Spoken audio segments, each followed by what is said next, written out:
একজন গরিব মায়ের অপূর্ণ ইচ্ছা পূরণ করার জন্য তার সন্তান কি না করতে পারে। এটি এমন এক জিদ্দি ছেলের গল্প যে কিনা তার মায়ের স্বপ্ন পূরণ করার জন্য পুরো পৃথিবীকে তার শত্রু বানিয়ে নেয়। কি হবে তাহলে এই গল্পের শেষ পরিণতি? হ্যালো বন্ধুরা, আজ আমি আপনাদের 2022 সালে রিলিজ হওয়া একটি ইন্ডিয়ান মোস্ট হাইপ তোলা মুভি কেজিএফ চ্যাপ্টার 2 এক্সপ্লেইন করব। মুভিটার ইন্ট্রো হিসেবে আমি তেমন বেশি কিছু বলতে চাই না, কারণ আপনারা হয়তো আমার থেকে এই মুভিটা সম্পর্কে বেশি জানবেন। শুধু এতটুকুই বলতে চাই যে সম্পূর্ণ ভিডিওটাকেও মিস দিয়েন না। তো চলুন আর বেশি দেরি না করে এক্সপ্লেনেশন শুরু করা যাক। তো চ্যাপ্টার 2 এর কাহিনী ওইখান থেকেই শুরু হয় যেখানে চ্যাপ্টার 1 শেষ হয়েছিল। গারুডার রাজ্যে কেজিএফ এ ঢুকে যখন রকি গারুডাকে মেরে দেয়, তখন সেইখানে থাকা সব সাধারণ মানুষের মধ্যে একটা স্বাধীনতার চেতনা ঢুকে পড়ে।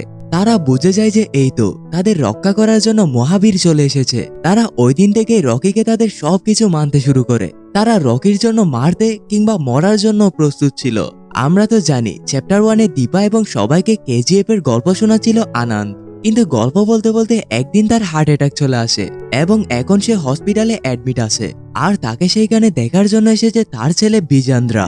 এইখানে দীপা আনন্দের ছেলে বিজেন্দ্রাকে রিকোয়েস্ট করে যে তার বাবার অসম্পূর্ণ বলা গল্পটি তাদের শোনানোর জন্য।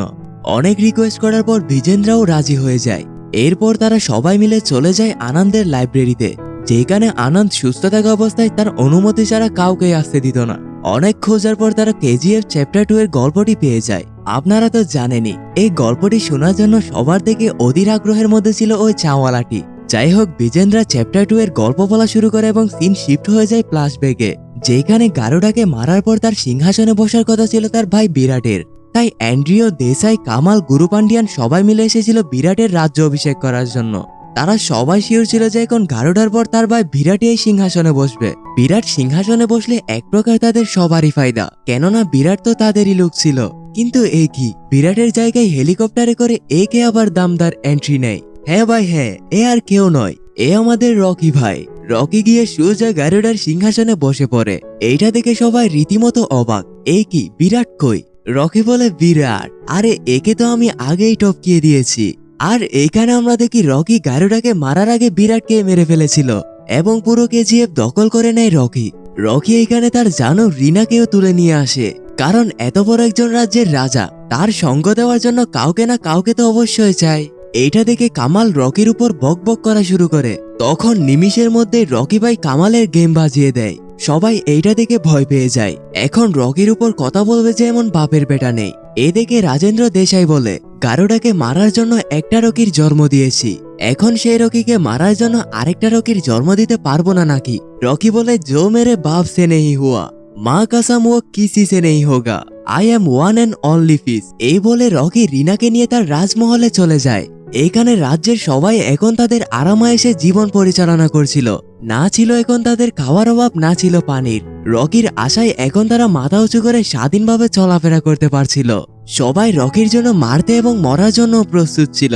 রকি তাদের সবাইকে ট্রেন করিয়ে তার একটা সেনাদল তৈরি করতে চাইছিল, কিন্তু তারা বন্দুক চালাবে তো দূরের কথা, তারা ভালো করে বন্দুক ধরতেও পারছিল না। তাই রকি সিদ্ধান্ত নেয় তাদেরকে ট্রেন করার জন্য একজন ভালো সেনাপতির দরকার।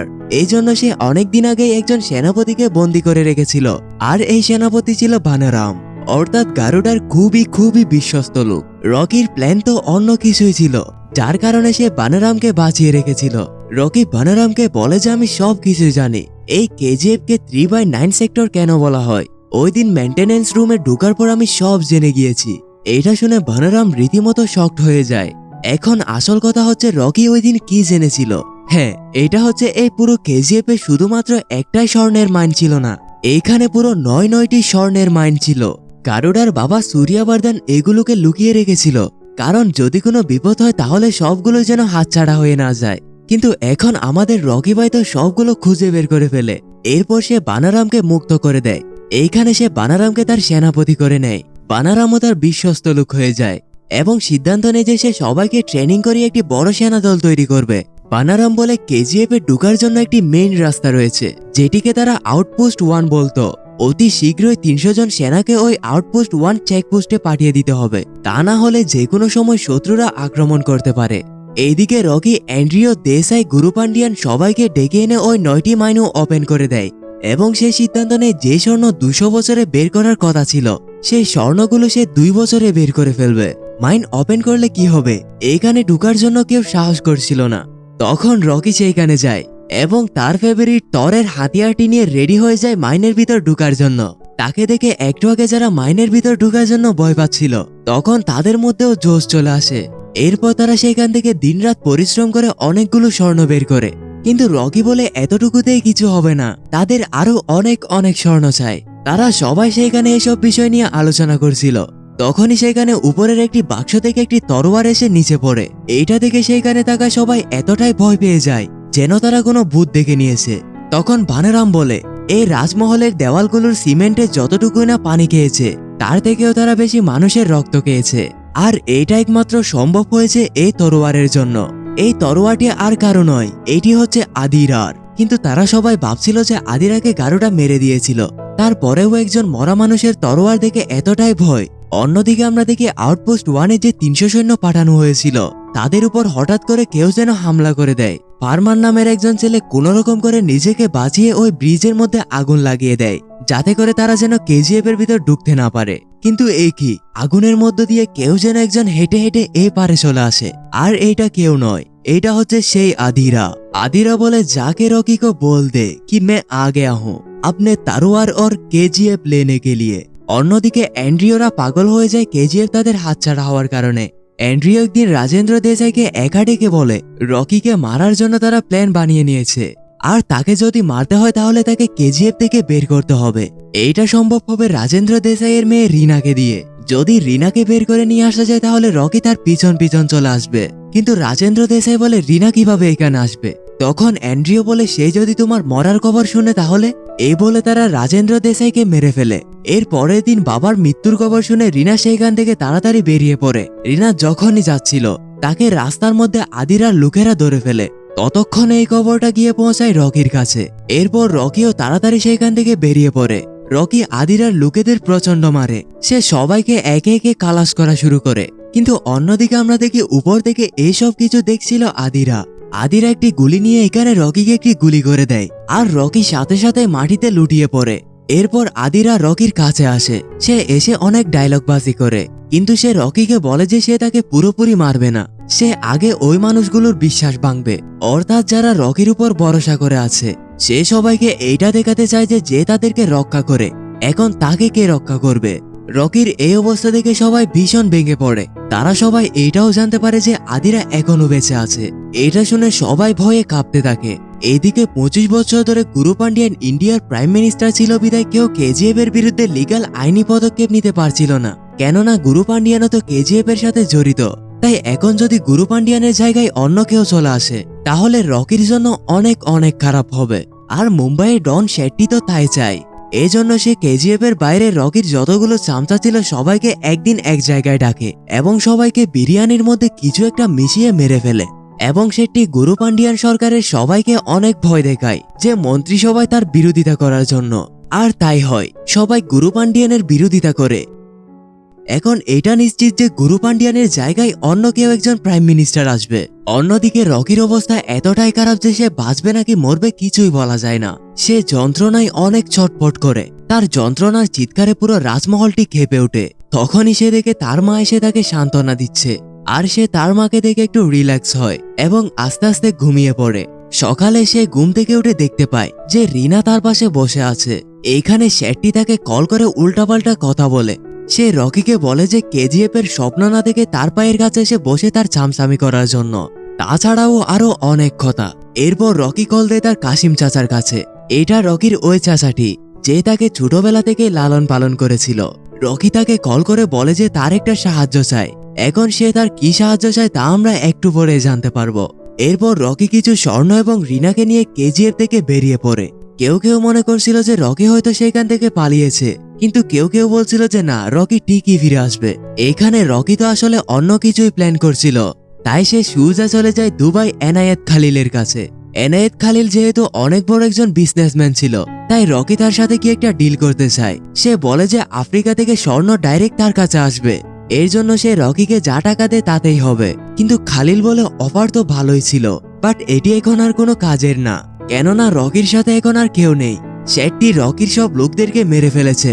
ওইদিকে গুরু পান্ডিয়ান সরকারও ক্ষমতাহীন হয়ে গেছে। আর তাছাড়াও এখন চলে এসেছে কেজিএফ এর বস আদিরা। তাই এনায়েত খালিল রকিকে বলে তোমার তো এখন কিছুই নেই, তোমার সাথে ডিল করে আর কোনোই লাভ নেই। তখন রকি ভাই বলে ওহো, অফার ক্লোজেস সোন। কেননা এইদিকে রকি তো এইখানে আসার আগে থেকেই সবকিছু প্ল্যান করে নিয়েছিল। সে এনায়েত খালিলের সব পার্টনারদেরকে মেরে ফেলে এবং এনায়েত খালিলকে এখানে ভয় দেখিয়ে তার সাথে ডিল করার জন্য রাজি করে নেয়। এরপর রকির স্বর্ণবর্তী গাড়ি কেজিএফ এর বাইরে তাদের গন্তব্যে যাচ্ছিল, কিন্তু এইখানে আদিরার লোকেরা সামনের গাড়িটিকে ব্লাস্ট করিয়ে দিয়ে বাকি গাড়িগুলোকে দাঁড় করিয়ে দেয়। আর এইখানে কিন্তু গাড়ির ভিতর থেকে বের হয়ে আসে আমাদের রকি ভাই। শুধু তাই নয়, সব গাড়িগুলোর ভিতর থেকে বেরিয়ে আসে রকির লোকজনেরা। এইখানে তারা সবাই আদিরাদের উপর জবরদস্ত একটা অ্যাটাক করে দেয়। আসলে রকির প্ল্যান তো ছিল এইটাই, আর সে তখন কাশেম চাচাকে কল করে এইটাই বলে যে তার সৈন্য তৈরি করার জন্য। এই কারণে সে কেজিএফ এর বাইরে যায় এবং আদিরাদের উপর জবরদস্ত অ্যাটাক করার একটি প্ল্যান তৈরি করে। এইখানে আদিরাকেও তারা গুলি করে আহত করে দেয়, যেমনটি আদিরা রকিকে করেছিল। এরপর রকি ভাই আদিরার কাছে যায়, আর এইখানেই আমরা ওয়ান অফ দ্য বেস্ট ডায়লগটি দেখতে পাই, violence violence violence, I don't like it, I avoid, but violence likes me, I can't avoid. যাই হোক, এরপর রকি আদিরাকে অনেক ডায়লগ শোনায়, কিন্তু সেও তাকে এখানে জানে মারে না। সে তাকে জানে ছেড়ে দেয় এবং বলে যে তার সামনে তার কেজিএফ এ রাজ করবে। এরপর রকি কেজিএফ কে আরো সমৃদ্ধ করা শুরু করে, কিন্তু ওই যে সমস্যা এসে দাঁড়ায় তার সামনে। যেমনটি আপনাদের বলেছিলাম, গুরু পান্ডিয়ান এবার হেরে যায় আর তার জায়গা দখল করে এবার রামিকা সেন। রামিকা সেন অনেক ডেঞ্জারাস একজন মহিলা ছিল। রামিকার প্রধানমন্ত্রী হওয়ার কথা শোনা মাত্রই সিবিআই এর হেড রাঘাবান আসে তার সাথে দেখা করার জন্য। রাঘাবান রামিকাকে রকি এবং কেজিএফ এ হয়ে আসা ইল্লিগাল কাজগুলোর সম্পর্কে বলে, কিন্তু রামিকা বলে কোনো সমস্যা নেই, আমি সেখানে কয়েকজন পুলিশ পাঠিয়ে দিচ্ছি, তারা এই কেসটা সলভ করে দিবে। কিন্তু রাঘাবান বলে এইটা কোনো ছোটখাটো গ্যাংস্টারের কাজ নয়, যে পুলিশ ফোর্সই যথেষ্ট হবে। এই বলে সে রামিকাকে কেজিএফ এর সম্পর্কে সব ডিটেলস গুলো বলে। এইগুলো শুনে রামিকা তো রীতিমতো শকড। তাই রামিকা রাঘাবানকে বলে যে রকির বিরুদ্ধে ইনফরমেশন কালেক্ট করার জন্য, কেননা এখন সে তার উপর অ্যাকশন নিবে। অন্যদিকে আমরা দেখি রকি যায় ডাইরেক্ট মুম্বাইয়ের শেট্টির কাছে। এখানে সে গিয়ে বলে, আবে এই পাঠান, ডিড ইউ মিসিং মি? পাঠান বলে, হ্যাঁ হ্যাঁ ভাই। এখন রকি আর তো শেট্টিকে ছাড়বে না। এরপর রকি গিয়ে সোজা শেট্টির গেম বাজিয়ে দেয়। তাই এখন সে পুরা ইন্ডিয়ায় রাজ করবে। এদিকে প্রাইম মিনিস্টার রামিকা সেনের কথা মতো পুলিশরা রকির এলাকায় রেড মারে। অনেক খোঁজাখুঁজির পরেও তারা কিছুই পায় না, কিন্তু রকির একটা স্বর্ণের বিস্কিট পেয়ে যায়। এটা তারা থানায় নিয়ে যায়। এটা যখন রকি জানতে পারে, তখন সে বলে, কি দারে ও বিস্কিট? এরপর আমরা ওই পুলিশ স্টেশনটি দেখতে পাই, যেখানে রকির স্বর্ণের বিস্কিটটি ছিল। তখন সেখানে রকি গিয়ে পৌঁছায় তার বিস্কিটটি নেওয়ার জন্য। যখন পুলিশরা সবাই জানতে পারে যে এইটাই সেই রকি, তখন সবাই তাকে দেখে খুবই ভয় পেয়ে যায়। একজন তাড়াতাড়ি গিয়ে তার জিনিসটি তাকে ফিরিয়ে দেয়। রকি তার স্বর্ণের বিস্কিটটি নেয়। এরপর বাইরে এসে পুলিশ স্টেশনের মধ্যে এতগুলা গুলি করে যে পুরো পুলিশ স্টেশন ঝাঁঝরা করে দেয়। সবাই বুঝতে পারে যে তার একটি স্বর্ণের বিস্কিট নিয়ে আসায় সে এত বড় একটি কাণ্ড করে বসে। এখন যদি তার কেজিএফ দখল করতে যায়, তাহলে সে কি না করতে পারে। এটা রামিকা সেন যখন জানতে পারে, তখন তারা রকির উপর অ্যাটাক করার সিদ্ধান্ত নেয়। কিন্তু রামিকা সেন জানতে পারে রকি নিজেই এসেছে তার সাথে দেখা করার জন্য। রকি তার হাতে একটি গোলাপের বুকে নিয়ে যায় রামিকা সেনের সাথে দেখা করার জন্য। রকি সেইখানে গিয়ে তার সব কাজের একটি ফাইল রামিকার সামনে রাখে এবং তাকে বলে, এই নিন ম্যাডাম, আমার সব খারাপ কাজের রেকর্ড, এইগুলো নিয়ে আমাকে গ্রেফতার করে নিন। রামিকা যে এই ফাইলটি নিতে যাবে, তখনই তার পার্টির লোকজনেরা এসে বলে, ম্যাডাম ম্যাডাম প্লিজ ফাইলটি নিয়েন না, কেননা রকির কাছ থেকে রামিকা সেনের পার্টির অধিকাংশ লোকেরাই ট্যাক্স নিত। এখন যদি রকিকে তারা গ্রেফতার করে নেয়, তাহলে রামিকা সেনের পার্টির সবার সত্যিও জনগণের সামনে চলে আসবে, এতে তাদেরই ক্ষতি। তাই তারা না চাইতেও কিছুই করতে পারে না। এরপর রকি তার ক্ষমতা সম্পর্কে ডায়লগ মেরে সেইখান থেকে চলে আসে। অন্যদিকে আমরা দেখি আদিরা সুস্থ হয়ে ওঠে। অ্যান্ড্রিও রকির কিছুই করতে না পেরে এখন হাত মিলিয়ে নেয় আদিরার সাথে। এইখানে তাদেরকে কেউ একজন কেজিএফ এর ভিতর ঢুকার গোপন রাস্তাটি বলে দেয়, অর্থাৎ এই জায়গায় সামান্য কিছু খোদাই করলে তারা মাইন নাম্বার 3 তে চলে যাবে এবং এই মাইন নাম্বার 3 সাহায্যে তারা সোজা কেজিএফ এর ভিতর ঢুকে পড়তে পারবে। অন্যদিকে রকির কাজকর্ম দেখে তার কাসিম চাচা বলে যে, তুই এমনটি করছিস কেন? আগে তো তুই এত লুবি ছিলি না যে একটা স্বর্ণের বিস্কিটের জন্য তুই পুরো প্রশাসনকে তোর শত্রু বানিয়ে দিয়েছিস। এর পিছনে কি এমন কারণ? আর এইখানে রকি সবার সামনে একটা অনেক বড় রাজ ওপেন করে। আর সেটি হচ্ছে সে এগুলো সব তার মায়ের জন্যই করছিল, কারণ তার মায়ের একটাই স্বপ্ন ছিল যে বড় হয়ে তার ছেলে এমন একজন মানুষ হবে যাকে দেখে পুরো পৃথিবীর সবাই সালাম জানাবে। রকি সবাইকে তার মায়ের কবরের পাশে নিয়ে আসে এবং বলে যে তার মায়ের বিয়ে হওয়ার পর থেকেই তার মা জীবনের কোনো সুখ পায়নি। আর এইখানে আমরা দেখি তার বাবা ছিল একজন মাতাল। তার বাবা বিয়ের পর থেকে তার মায়ের একটুখানিও দেখাশোনা করেনি। ইন্টারেস্টিং কথা হচ্ছে রকি জানতো যে তার বাবা কে। এরপর রকি তার বাবাকে ধরে নিয়ে আসে এবং তার কাজ দেয় যে তার মায়ের কবরটি দেখাশোনা করার জন্য, কারণ জীবিত থাকা অবস্থায় যেহেতু সে তার মায়ের দেখাশোনা করেনি, তাই না হয় মৃত্যুর পরে হলেও সেটা করুক। আর তাছাড়াও রকি এসব তার জন্য করছিল না, সে এর সাহায্যে সব গরিব মানুষদেরকে সাহায্য করত। এগুলো জানার পর রিনা তার ভুল বুঝতে পারে। এরপর রিনা তার কানে কানে গিয়ে বলে, কংগ্রাচুলেশন, আই লাভ ইউ। এরপর তারা দুজন বিয়ে করে নেয়। অনেক সুখে শান্তিতে তাদের জীবন কাটছিল। একদিন রিনা জানতে পারে সে প্রেগনেন্ট এবং সে এই খবরটি দেওয়ার জন্য তাড়াতাড়ি রকির কাছে ছুটে যায়। সে রকিকে বিভিন্নভাবে ইশারা ইঙ্গিতে বোঝানোর চেষ্টা করছিল যে সে প্রেগনেন্ট, কিন্তু রকি কিছুতেই বুঝতে পারছিল না। তাই রিনা রকিকে বলে যে মা আসতে চলেছে। এইটা শুনে রকি বুঝে যায় এবং তার লাইফে যেন এবার আসল খুশি নেমে আসে। কিন্তু এই খুশি ক্ষণিকের জন্যই স্থায়ী ছিল, কেননা ওইদিকে আদিরা এবং অ্যান্ড্রিও তার লোকজনদেরকে নিয়ে কেজিএফ এর ভিতর ঢুকে পড়ে। তারা একে একে রকির সব লোকজনদেরকে মারতে থাকে। এইখানে আমরা দেখি আদিরা এগেইন বড় একটি বন্দুক উঠিয়ে রকিকে টার্গেট করে। এরপর সে শুট করে দেয়। এই সিনটা দেখে সবাই হয়তো মনে করেছিল যে সে রকিকে শুট করেছিল, কিন্তু না, সে এইখানে রিনাকে মেরে ফেলে। রিনা মাটির মধ্যে লুটিয়ে পড়ে আর রকির সব খুশি যেন নিমিষের মধ্যে স্তব্ধ হয়ে যায়। সে ধীরে ধীরে রিনার বডির পাশে যায় এবং প্রথমবারের মতো তার চোখ দিয়ে পানি বের হয়। কিন্তু এখন রকি তো আর কাউকে ছাড়বে না। রকি উঠে দাঁড়ায় এবং আদিরার সব লোকদেরকে একে একে মারতে থাকে। এরপর রকি এবং আদিরার মধ্যে জোস একটা ফাইট হয়। রকি কিছুতেই আদিরার সাথে পেরে উঠতে পারছিল না। আদিরা তাকে এক পর্যায়ে মারতে মারতে বেহুশ করে দেয়। সবাই হয়তো এটাই ভাবছিল যে রকি আর উঠে দাঁড়াতে পারবে না, কিন্তু তখনই সে তার প্রিয় থরের হাতিয়ারটি নিয়ে উঠে দাঁড়ায় এবং এক ঝটকায় আদিরার তরোয়ারটি দুভাগ করে ফেলে। এরপর সে আদিরাকে অনেক মারে। তাকে মারতে মারতে এক পর্যায়ে তার ঘাড় মটকিয়ে তাকে জানে মেরে ফেলে। এরপর রকি বলে যে তারা কিভাবে এখানে ঢুকলো। যখন জানতে পারে তারা 3 নম্বর মাইন দিয়ে এইখানে ঢুকেছে, তখন রকির কিছু একটা মনে পড়ে। তখন সে একটি বন্দুক উড়িয়ে সোজা চলে যায় পার্লামেন্টে। আর এইখানেই আমরা জানতে পারি এই সব কিছুর মাস্টার মাইন্ড হচ্ছে গুরু পান্ডিয়ান। গুরু পান্ডিয়ানই আদিরাদের ওই গোপন রাস্তাটি সম্পর্কে বলেছিল। যেহেতু সে ছিল সূর্যবর্ধনের খুব কাছের একজন লোক, তাই সে ভেবেছিল গারুডার পর সেই সিংহাসনে বসবে, কিন্তু রকি তার প্ল্যান চৌপাট করে দেয়। যার কারণে সে রকিকে মারার জন্যই আদিরাদের সেখানে ঢুকিয়ে দেয়। রকি রামিকা সেনের সামনেই গুরু পান্ডিয়ানকে গুলি করে মেরে ফেলে। এইটা দেখে রামিকা সেন খুবই রেগে যায় এবং সে তার আর্মিদেরকে পাঠিয়ে দেয় পুরো কেজিএফ ধ্বংস করে দেওয়ার জন্য। কিন্তু সেখানে গিয়ে তারা দেখে কেজিএফ এর সবাই কেজিএফ ছেড়ে ছেড়ে চলে যাচ্ছে। আর তাছাড়াও এখানে রকি তো দূরের কথা, এখানে স্বর্ণের একটি ভাঙা টুকরো পর্যন্ত নেই।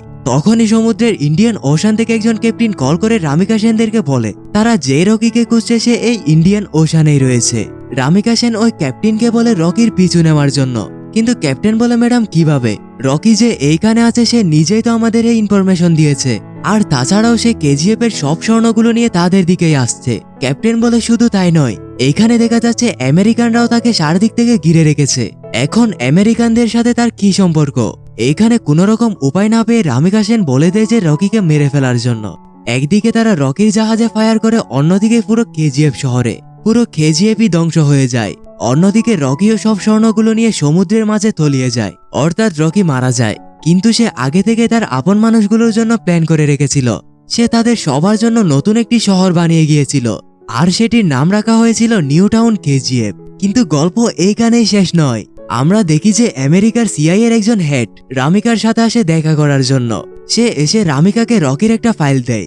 এখন আমেরিকানদের সাথে রকির কি সম্পর্ক ছিল? অন্যদিকে বিজেন্দ্রের মুখে রকির গল্প শোনার পর সবাই রকির জন্য কান্নায় ভেঙে পড়ে। কিন্তু ওই চাওয়ালাটা আনন্দের ওই লাইব্রেরিটি পরিষ্কার করতে গিয়ে এখানে একটা ফাইল দেখতে পায়। একদিকে রামিকা সেন আমেরিকানদের দেওয়া রকির ফাইলটি ওপেন করছিল, অন্যদিকে ওই চাওয়ালাটাও একটি ফাইলের উপর থেকে বইগুলো সরাচ্ছিল। আর এইখানে লেখা ছিল কেজিএফ চ্যাপ্টার। অর্থাৎ কি গাইস, ধামাকা এইখানে শেষ নয়, আসতে চলেছে নতুন আরো এক ধামাকা। এই সাসপেন্সের সাথে কেজিএফ চ্যাপ্টার 2 মুভিটি এইখানে শেষ হয়ে যায়। ভিডিও ভালো লাগলে লাইক কমেন্ট শেয়ার এবং চ্যানেলটিকে সাবস্ক্রাইব করে আপনারা এই ছোট ভাইটিকে নতুন নতুন ভালো ভালো ভিডিও বানানোর জন্য উৎসাহিত করবেন। বিকজ চ্যাপ্টার 3 আবি भी बाकी है मेरे दोस्त।